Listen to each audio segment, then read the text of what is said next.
Young people today probably don't know what they are missing. Back when I started working, a person could plan on staying with one company all their life, buying a house, having health care and retirement paid by their employer, saving a nest egg for retirement, and having enough to help their kids get started in life. Yep, that was the American dream.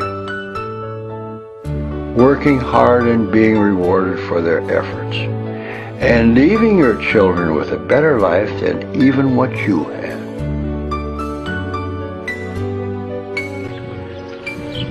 Right in this door is where we made a living for 7 children. We milked 30 cows, and we had 160 acres of land, and nowadays you've got to have 10 times that much and they can't make it.